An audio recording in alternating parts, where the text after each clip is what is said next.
slightly late. I feel like everyone got the cheat today, right? This is the real win.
Hi, everyone. Okay. A couple of items for all of you at the top.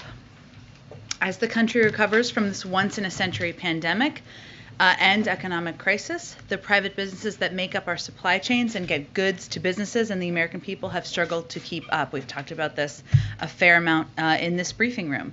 This is not just happening here at home, but all around the world as COVID has led to shutdowns and disruptions at ports and factories around the world. In June, the White House launched the Supply Chain Disruptions Task Force to address short-term supply chain bottlenecks.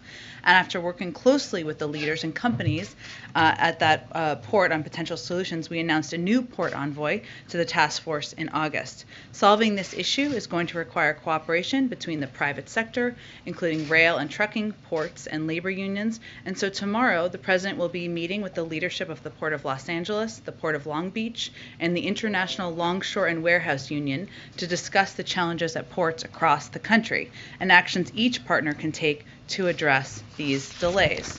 The administration will also hold a roundtable tomorrow with private sector companies, including Walmart, UPS, Home Depot, to discuss how the largest cargo owners and shipping companies can address congestion in the transportation and logistics supply chain. We'll also have a briefing later this evening with all of you and people who are not in this room right now to give you more details on any announcements for tomorrow. I also wanted to note, I had one more item. Maybe I'll get back to it at the end. It's also Jenny Leonard's birthday, so we'll just note that. Happy birthday to Jenny. There's going to be a bilateral meeting with the president of Kenya later this week. I'll get you more details after the briefing. Go ahead. Thanks, Jen. It's remote, obviously. Go ahead. Is the administration going to sue Texas over the opposing the order for the vaccine mandates, and is there a risk that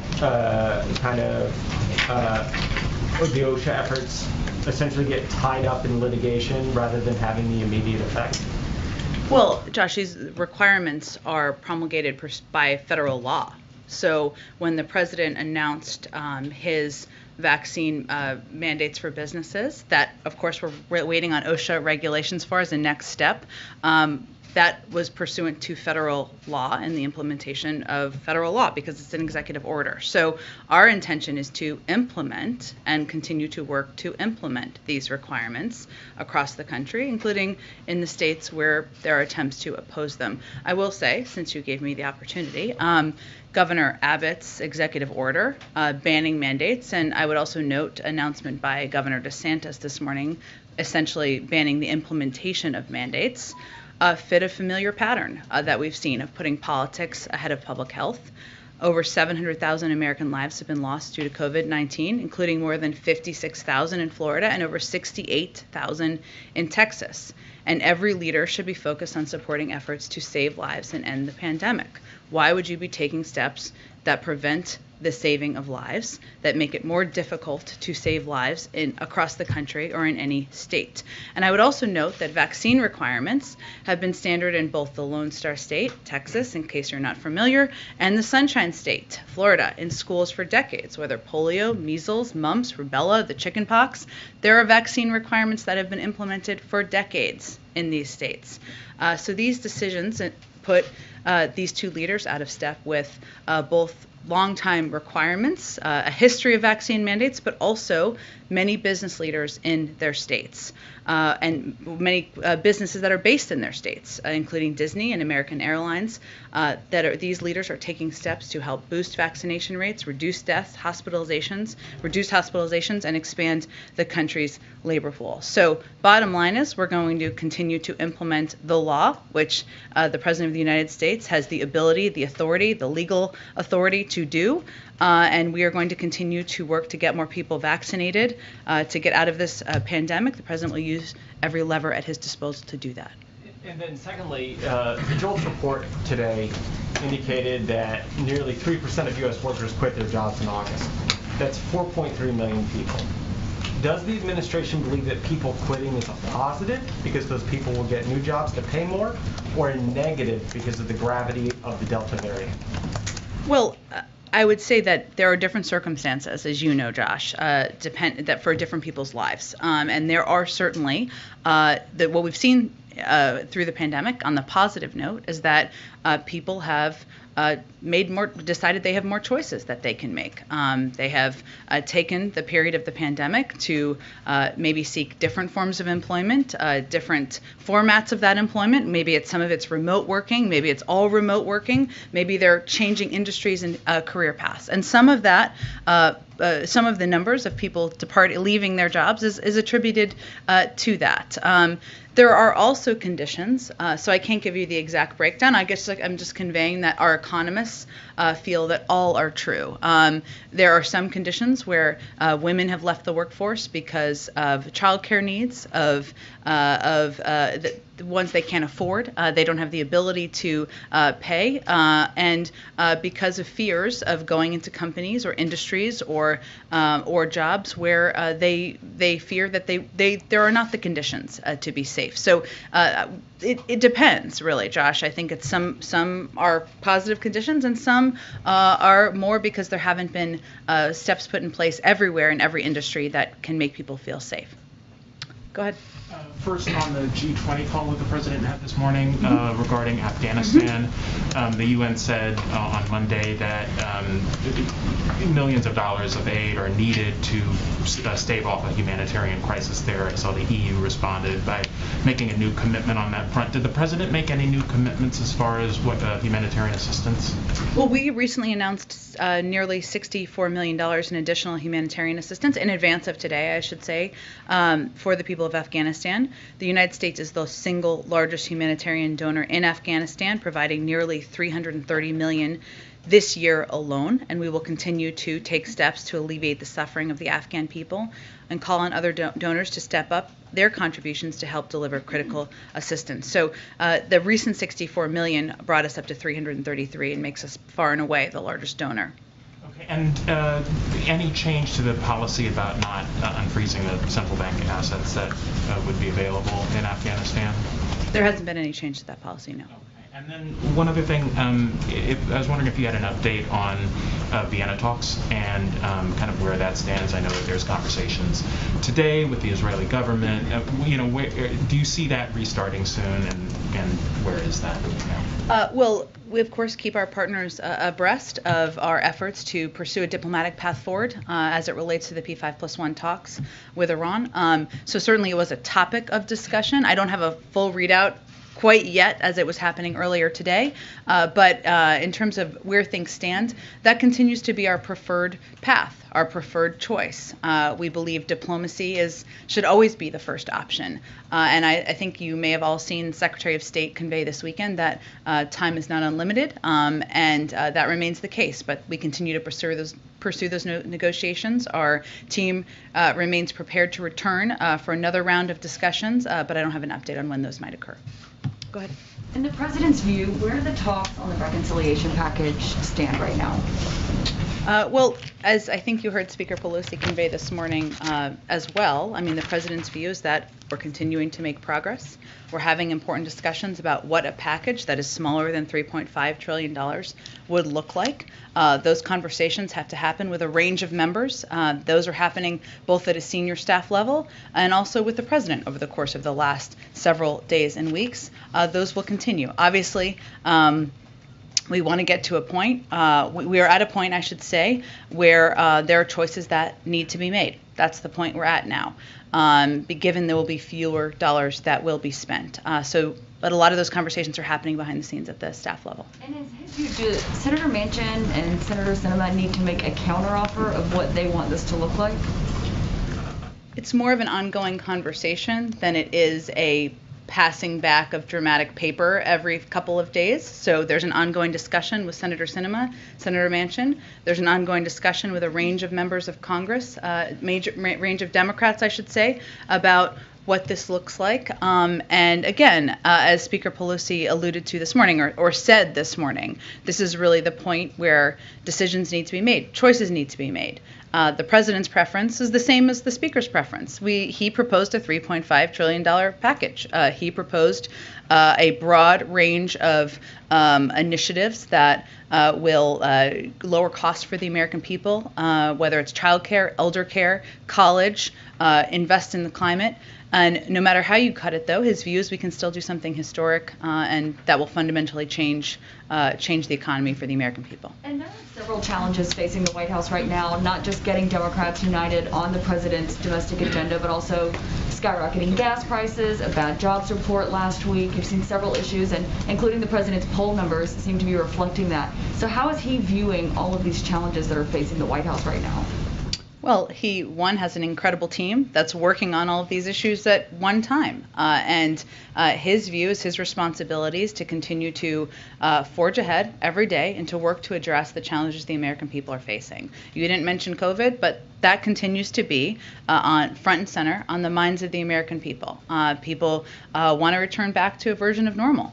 They want to go back to knowing that their kids are safe at school, that they can go to their workplaces, that they don't have to fear for their safety in communities. He understands that. That's what he's working on every single day.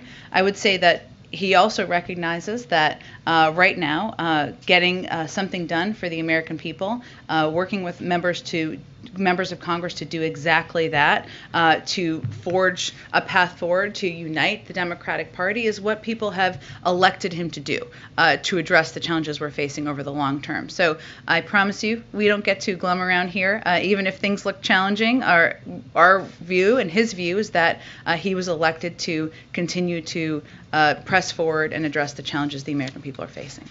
Go ahead. Thanks, Jen. Speaker Pelosi said in a letter last night to House colleagues that the overwhelming guidance she is getting is that members of Congress want to do fewer things well when it comes to the reconciliation package, the price tag and what gets included. Does the president support that approach, doing fewer things well? Well, she also gave a full press conference this morning where she addressed this, so I would point you to that. And what she said in that press conference was, if there are fewer dollars to be spent, there are choices that need to be made. And the president agrees. And that's fundamentally true, of course. If it's smaller than $3.5 trillion, which we know it will be, then there are choices that need to be made. But the president's view is that a bill that doesn't pass means nothing changes, and the challenges we're facing are too urgent to do nothing. So that's why at this point what we have to do is work with a range of members who have a range of views about what should be included in a package, what is a priority to them, so that we can make some fundamental changes. We are focused on the impact, and that's what we're keeping our eye on. Is the White House concerned that with the House and Senate on recess right now, that talks will stall without having lawmakers in Washington? The good news is there are phones, and we are quite used to Zoom conference calls this day and age, and those have continued through the course of weekends, through the course of nights, even as members have been away, and we anticipate those will continue at full speed over the coming days. Just one more if I can, going back to Texas. What is the president's message to businesses in Texas? You mentioned several of them who are based there. Yeah. When it comes to what the federal guidance is now, and now with this state executive order, what would the president say to those companies as they're determining what they should be doing right now for their vaccine mandates? Well, we know that federal law overrides state law. I would note that earlier when we put out our guidance on the president's announcement about mandates several weeks ago, it made clear that again, as I said earlier, requirements are promulgated pursuant to federal law and supersede any contrary state or local law or ordinance. Additionally, nothing in this guidance excuses noncompliance with any applicable state law or municipal ordinance. We put out guidance several weeks ago conveying that clearly. But fundamentally, beyond the legal aspect, which is unquestionable in our view, the question for any business leader is, what do you want to do to save more lives in your companies? How are you going to create a workforce where people feel safe to go into their workplaces? What is fundamentally in the interest of your businesses over the long term? And we've seen from economist after economist, and frankly, many business leaders who have already worked to implement mandates, that implementing these mandates creates certainty. It reduces the number of people who are out of work sick and worse. And that is good ultimately for businesses. It's good for the economy, but also saving lives is something fundamentally business leaders can do by continuing to work to implement these mandates. But I would note that a lot of these businesses are doing them on their own to date. We're still, the OSHA, in terms of the federal level, the OSHA requirements are the next step, which we expect to have soon. Go ahead. Thanks, Jen. Clearly, Governor Abbott knows that federal rules supersede state rules, so why do you think he did this? Politics. Can you elaborate? Well, I think it's pretty clear when you make a choice that's against all public health information and data out there, that it's not based on what is in the interest of the people you are governing.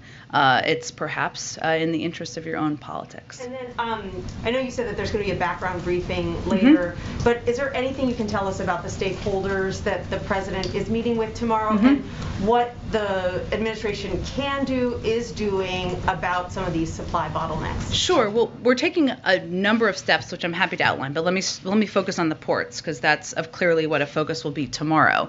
One of the challenges we're having is, as you've all seen and shown on many of your networks and others have reported on, is the delay of goods getting through to our ports, enabling them to get to people in the country. We know that's one of the bottlenecks in the supply chain. Now, the supply chain bottlenecks range industry to industry, but we certainly know addressing those bottlenecks at ports could help address what we see in many industries across the country, and frankly, are leading people who are preparing for holidays, for Christmas, whatever they may celebrate, birthdays, to order goods and get them to people's homes. So that's what he'll focus on tomorrow, is to talk about what we're going to do on ports, something that has been a focus of his for months now, and he's hired people to help address it. Go ahead.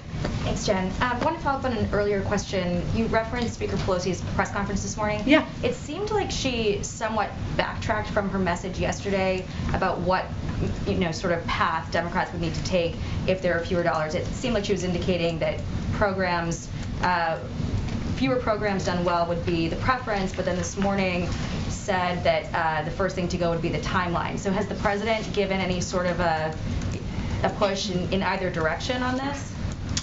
This is all part of the discussion, and I will let you convey or ask questions of Speaker Pelosi yourself. She's, as we saw this morning, more than capable of speaking on her own behalf.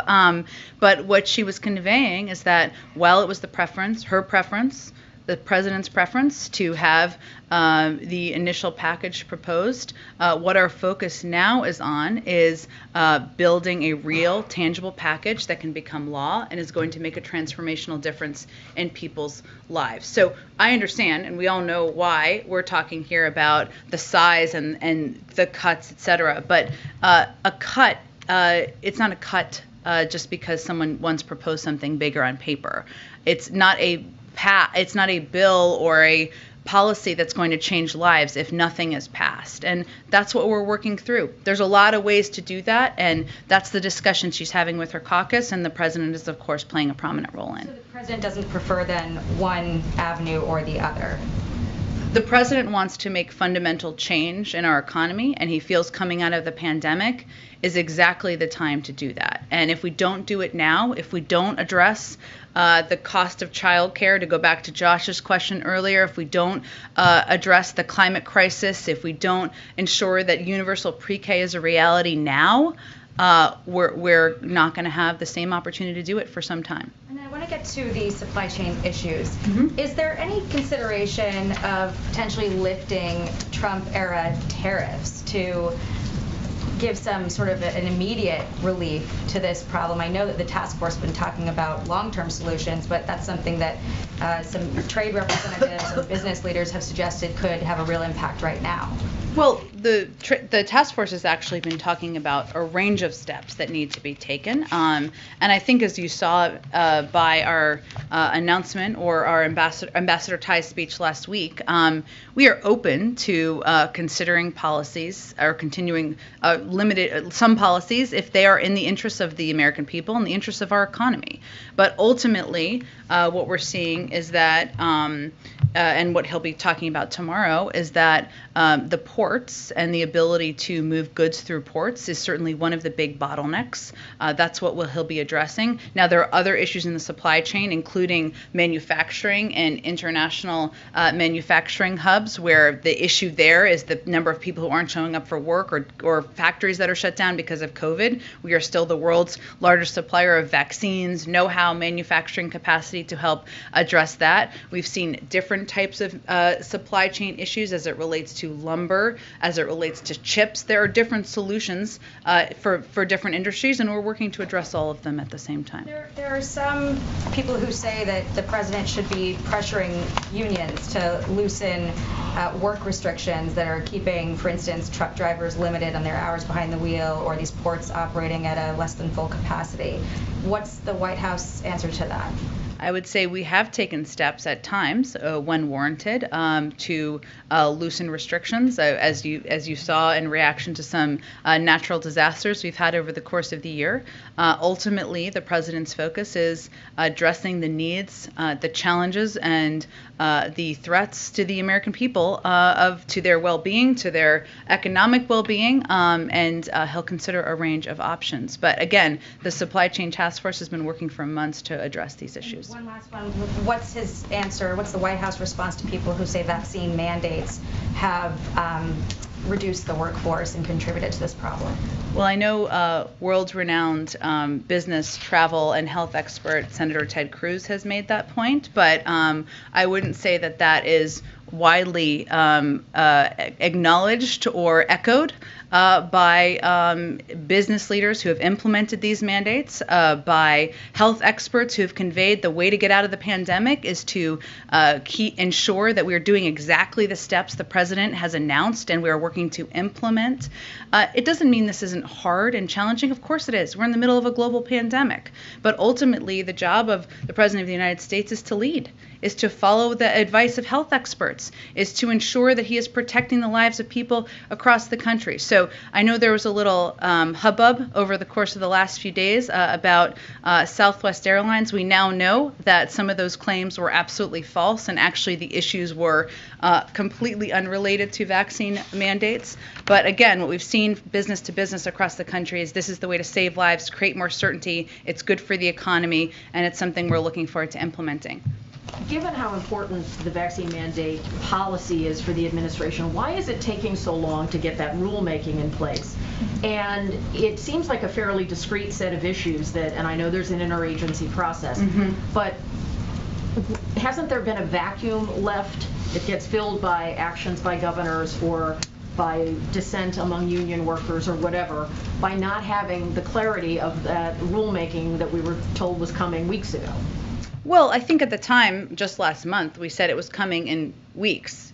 That remains the case, and when it's out, that will be accurate. But also, there isn't a big historic precedent for this, and we want to get it right.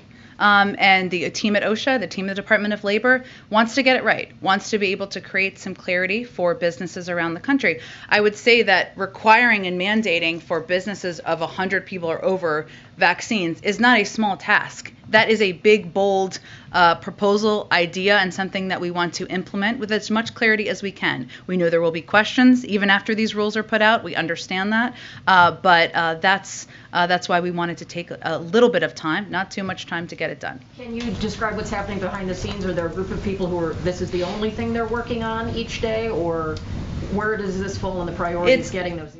It's a good question, because I think it's important for people to understand that OSHA, under the Department of Labor, is working on these regulations. This is not something that is being done out of the White House. They are the ones working through this, as they should, and I can't give you any expectation of when that will be finalized. There'll be a public rulemaking. They'll be made public so everybody can see them. There'll be a comment period, as there always are for regulations. The president has a long relationship with labor unions of various types, and in that community, whether they're professional athletes in a labor union or law enforcement, there are some people who are speaking out against the vaccine mandates, and one of the things they're saying is it should be a part of collective bargaining. How does the president view that when it comes to these requirements? Look, as you know, the president is a huge supporter throughout his lifetime in public office for labor unions, the roles they play, for collective bargaining, for the role they play in standing up for workers' rights. I would note, though, we're in the middle of a pandemic here, and what we're trying to do is we're trying to save more lives without delay. Understanding there is a process for rulemaking, as there should be, but we're working to implement these as quickly as we can so that businesses can have certainty, so that workers can have certainty, so that people can return to the workplace who are fearful, so that we can work to return to a period of closer to normal. So he always welcomes the input, the views of labor unions, and certainly has heard their concerns in this regard. But I think it's also important to remember we're in the middle of a pandemic. Go ahead. Two questions on diplomacy. On the G20 call this morning, it was reported that neither Vladimir Putin nor Xi Jinping were on the call. Was the president disappointed by that, and does he feel it was a fruitful meeting without them? It was a meeting organized by the Italians, so I would certainly point you to them for confirmation of who may or may not have attended. But I would note that it is still fruitful, of course, to have an opportunity, or this is how the president views it, to discuss the efforts to work together on counterterrorism work, including against threats from ISIS-K, to ensure safe passage for those foreign nationals and Afghan partners with documentation seeking to depart Afghanistan. And during this call, the leaders who did attend reaffirmed their collective commitment to provide humanitarian assistance directly to the Afghan people, something that was noted earlier through independent international organizations. And we are committed to working with our partners to do exactly that. So again, it was a call, or it was a meeting organized by the Italians. They can confirm the list of attendees, but the president did see it as an opportunity and a constructive opportunity to discuss counterterrorism efforts and efforts to provide international humanitarian assistance. Victoria Nuland is now in Moscow for meetings with the Russians. What's the White House's assessment of how those talks are proceeding? I'd really point you to the State Department on that, Steve. I would guess that she's having quite constructive, productive meetings on the ground while she's there. I know she's meeting with a range of leaders on the ground, but I don't have more details from here. I point you to the State Department for that. And Joe Donnelly has been picked by the president to be the next ambassador to the Holy See, the Vatican. Why Mr. Donnelly? Mr. Donnelly is someone who has a long record in public service. He's somebody who has, the President feels, will represent the United States and our interests quite well as ambassador to the Holy See, and he's looking forward to his confirmation. And when the President meets with the Pope later this month, what does he hope to discuss with the Pope? I don't have any more details on the trip. I'm sure we'll have some soon. Go ahead. Thank you, Jen. I have a climate question. What is the minimum that the President wants Congress to do or give him before he goes to these important international climate meetings?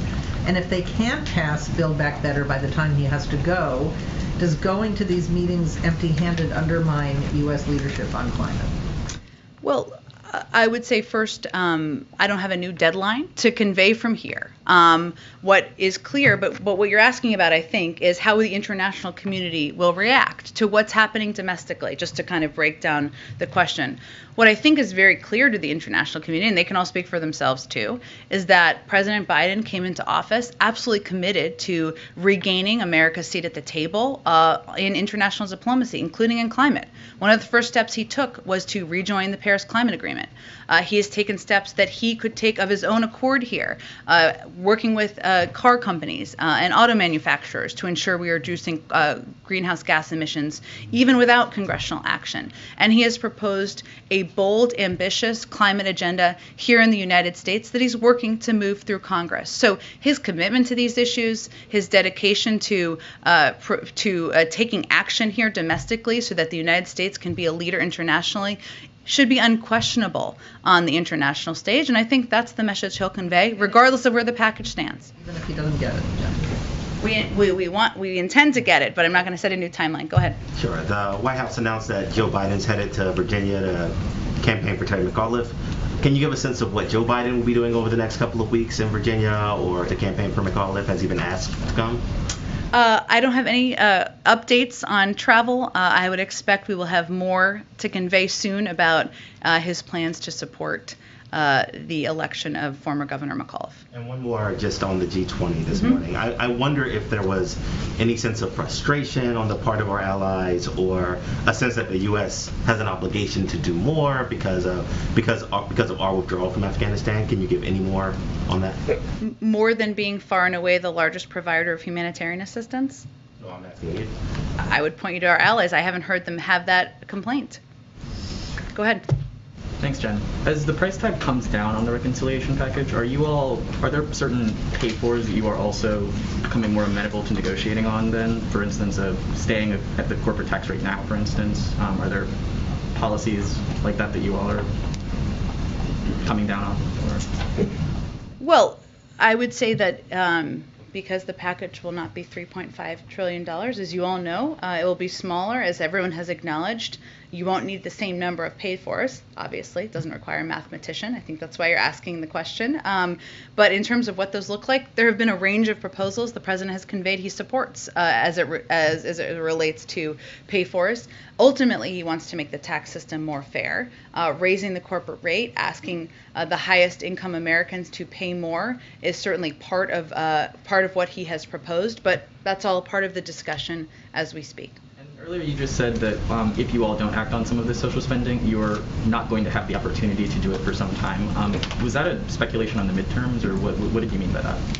No, it was not. It was conveying that this is a moment coming out of a pandemic to change fundamentally how we invest in our workforce, how we invest in American families, how we think about what our priorities are in the United States. Is our priority making sure that people can afford childcare so that they can join the workforce? Is it or is it not? Is our priority doing more to address the climate crisis? Is it or is it not? And coming out of a pandemic is exactly a moment to do that. It was not a political assessment. It was more about the moment we're coming out of now. Go ahead. Hi. So it's been 6 weeks since the drone strike in Kabul, and the administration said that they would consider giving compensation to the family who lost people. The LA Times reported today that no one has reached out to them. Can you say why? It's really under the purview of the Department of Defense. I would point you to them. I'm happy to check with them too and see if there's an update. Go ahead. Boston Marathon bomber Johar Tsarnaev's case is before the Supreme Court this week, and the Justice Department is seeking to reinstate the death penalty in his case. Does the president support that approach? And if so, how does that square with the current federal death penalty moratorium and his campaign promise to try to outright eliminate the death penalty at the federal level?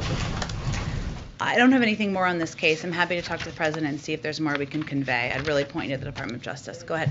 Is the White House considering any options outside of Congress before December to deal with the debt limit, such as invoking the 14th Amendment? We had, as had been reported, there had been a look at a range of options that had been, and the decision or evaluation had been made that there was not a viable option beyond working through Congress. That has not changed. So that will continue to be our focus. We will work, of course, with Leader Schumer, with Speaker Pelosi about what the path forward looks like. The good news is that last week we saw that we could pass raise the debt limit through regular order. That could happen in a bipartisan manner, something that's happened 80 times prior to last week, but that is what we plan on pursuing. Just a quick follow-up, because Pelosi said today that she thinks a bill that would change the debt ceiling process by giving power to Treasury to lift it has, quote, has merit. So does the administration think that Congress should pursue a bill like that? Well, we have just a couple of weeks left before we need to raise the debt limit. So that's what our focus is on now. There's plenty of time after that to have a discussion about what it looks like moving forward. There's no question that we don't want it to be a political football any more in the future. But right now we're focused on working with Congress to raise the debt limit. Go ahead, Jenny. Thanks. On inflation and the supply chain disruptions that you just mentioned, Federal Reserve official Raphael Bostic said today that inflation may not be transitory and that it's becoming increasingly clear, this is a quote, that the future of this episode that has animated price pressures will not be brief, and by this definition, the forces are not transitory. Does the White House still believe that inflation is a transitory problem? Well, I know the Federal Reserve I understand he's a representative of the Federal Reserve, though, and it is under their purview, but they do have regular updates on predictions of inflation and what it looks like in the coming year. I don't think they have revised that unless you tell me otherwise officially. The OECD has also predicted that it would come down in the next year. But bottom line is our focus is on preventing inflationary pressures from being an issue in the future. And that's why the president is committed to moving forward with his Build Back Better agenda, with his bipartisan infrastructure plan, investments and proposals that outside economists have said will help address this over the long term. And then one more, do you have any updates for us on President Biden's meeting with President Xi of China? I don't have any update at this point. It's just something that we're working through and in discussions about at a staff level. Go ahead. The Minister of Israel showed concern about that to Jack Sullivan, National Security Advisor, that Iran is getting closer and closer to obtain a nuclear weapon. Do you think that President Biden will discuss a military operation on the table if Iran did not follow through with the negotiation with your diplomatic that is taking place in Geneva? Well, our objective continues to be moving forward on a diplomatic path. And there's no question that we're in the position we're in now because the prior administration pulled out of the Iran nuclear deal, taking away that visibility into what their capacity, what their capabilities were. But our focus is on working to see if we can return to another round of talks in Vienna. Beyond that, I'm not going to get into a hypothetical. What is the take, sorry, quick question. What is the take of the White House on the Iraqi election? There's a lot of changes. Some pro-Iran groups are saying that this is not a fair election. So what is the take of the White House? Sure.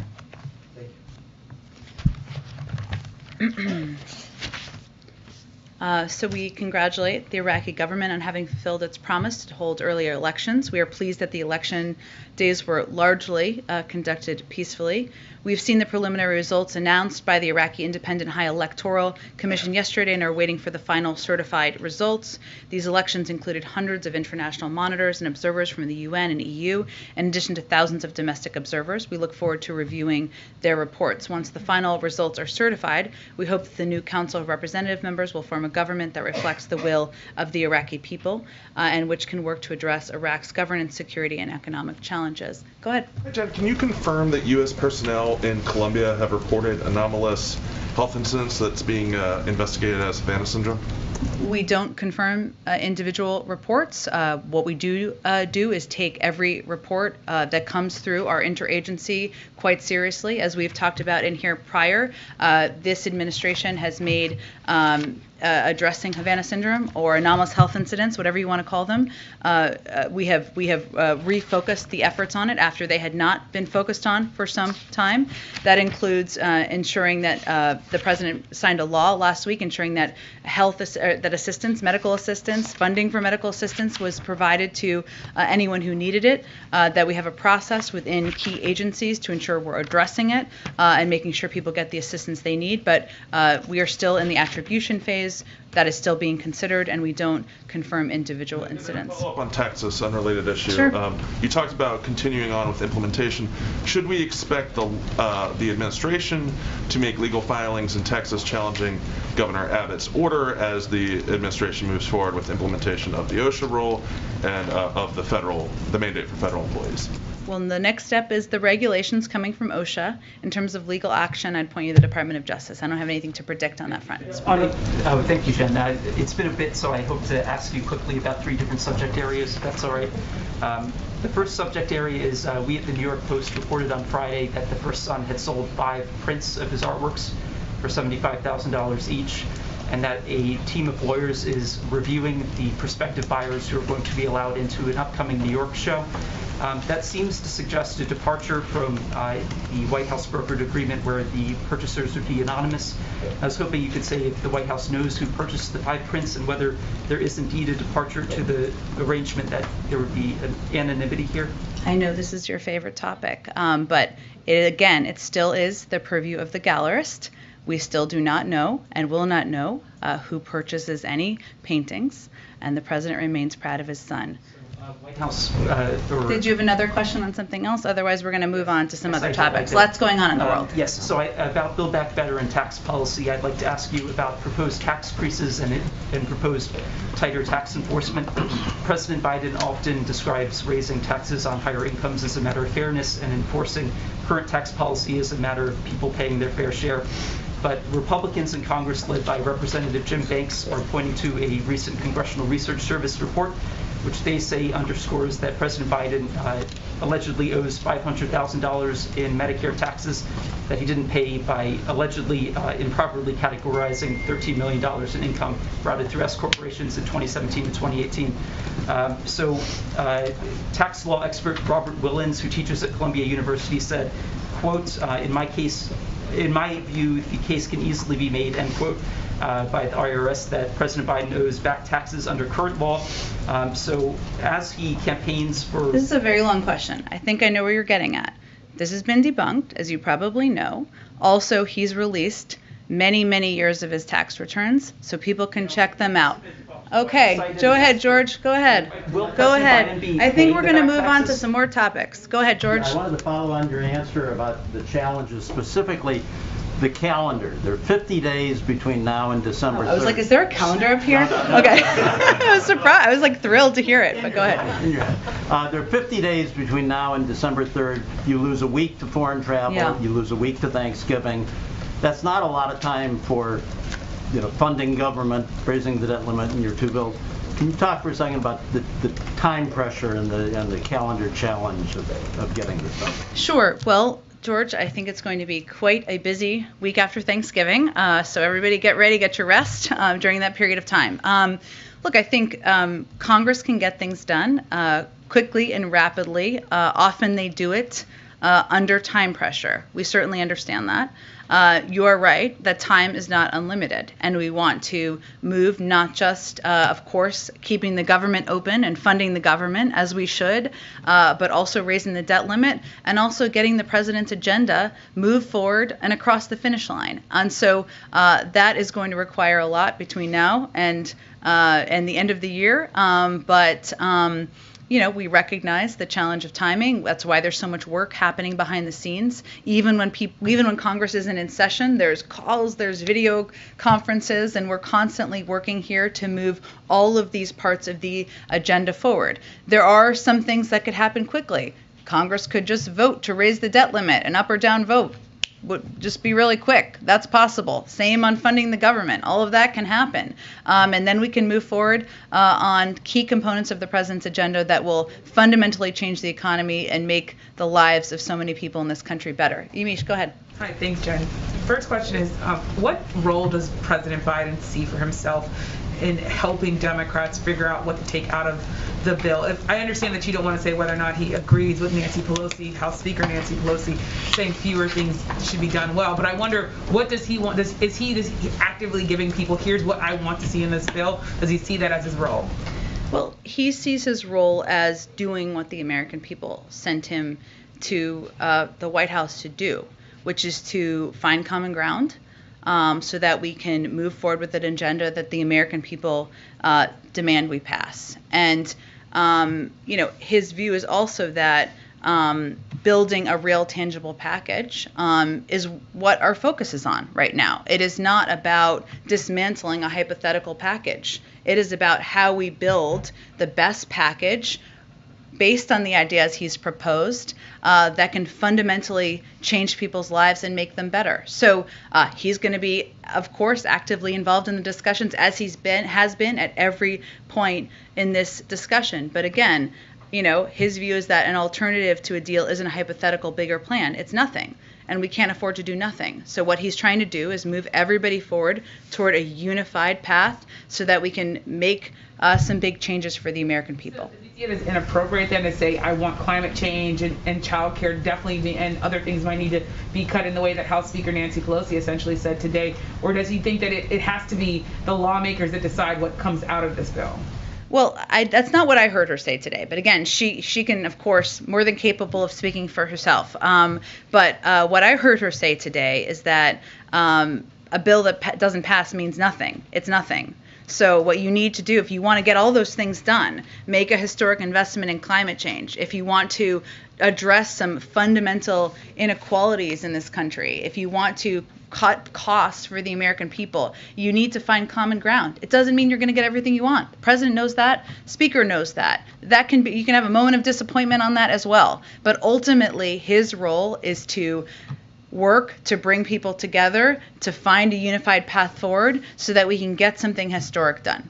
And a quick follow-up or a quick other question, which is, this weekend we saw former President Trump go to a rally in Iowa, make all sorts of claims that are clearly not true, but we saw high-profile GOP officials there, including Chuck Grassley, who is the longest-serving senator in Congress. What does the president make of not only what former President Trump is saying, but the fact that there are GOP lawmakers, elected officials who are willing to still stand by him and go up in front of these crowds with these claims that are clearly false? The president's focus is on working to deliver for the American people. He didn't watch the rally. I can assure you of that. I'm not sure he's even seen clips of the rally. He looks for a way. Of course he's worried about the threat. I think he's talked about what we saw on January 6th. The threat of one of the darkest days in our democracy, what we've seen in the blind people blindly following what we know are debunked, sometimes conspiracy theories, the spreading of misinformation, whether it's about democracy or COVID. Of course he's concerned about that. But the best role he can play, the most important thing he can do is to work to lead the country, to bring people together in areas where we agree, to get things done, to deliver, to show the American people that government can work for them. And that's what he's going to spend his time and energy focused on. Go ahead. Jen, thank you. So you said June, the supply chain disruption task force was assembled. I'm just curious why it took so long for the president to get together the two port heads as well as all the shipping companies to figure out what's wrong with the supply chain since it's been an issue for most of the year.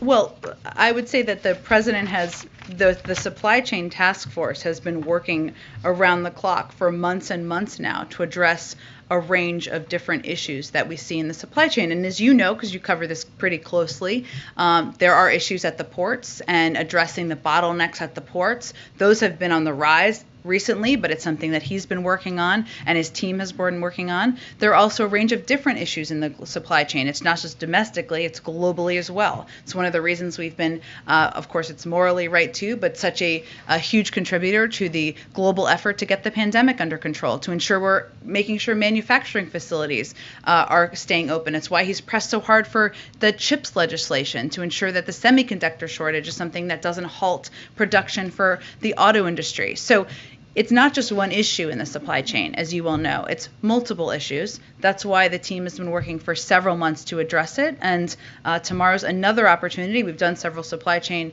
events to lift this up and tell the American people what we're doing to help address the bottlenecks. But are we behind the curve? Is the president behind the curve rather than trying to get in front of this issue? He's been working on these issues for months. I mean, I know it's been up in front in the news in the last few weeks, but these are issues the president's been focused on since he took office, and that's why he had a dedicated team, both in the NEC, in the Department of Treasury, across the interagency to help address these issues. It's a fundamental challenge as the economy is turning back on, and one he's been focused on from the first day. Go ahead. Jen, I just had a couple of quick timing questions.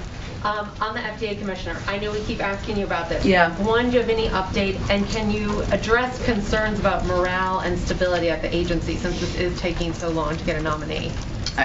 Have you heard there's morale and stability issues? Yeah, there has been reporting that, just the lack of a permanent commissioner, people feel there is not stability there. Obviously, we saw concerns come to surface about morale when it came to the decision over the boosters, with 2 of the vaccine officials resigning. So, yeah, there has been reporting for a few months around concerns. Well, I would just, to quote Nancy Pelosi, Speaker Nancy Pelosi again, an anecdote is not the basis of data. So I would say, one, we are very focused on ensuring there's an FDA commissioner in place, nominating exactly the right person. I don't have an update on the timing. I understand why you all are asking about that, but I'm not going to get ahead of the president. I will also note that the FDA and any of our agencies are full of career employees, talented officials, many of them who've worked at these agencies for years, if not decades, who have moved forward on the approval of vaccines, the approval of boosters, the approval of a range of treatments that can help save lives in the public. So they also deserve credit for what they've done. But I would say the overemphasis on a nominee takes away in some ways unintentionally from the fact that there are people who are doing their jobs every day, and we have an acting FDA commissioner doing that as well. And another thing we keep asking about, the president's physical. Last month you said it would be soon. We're now in October. Do you have any update, and why is it taking so long? Is the president just very busy? Does he, not? He is very busy, but it is standard for every president to get a physical. He will get a physical too. When he gets a physical, we will make all of that information available to all of you. Still plan on Okay, it being thanks this year? Yeah, absolutely. Thanks everyone.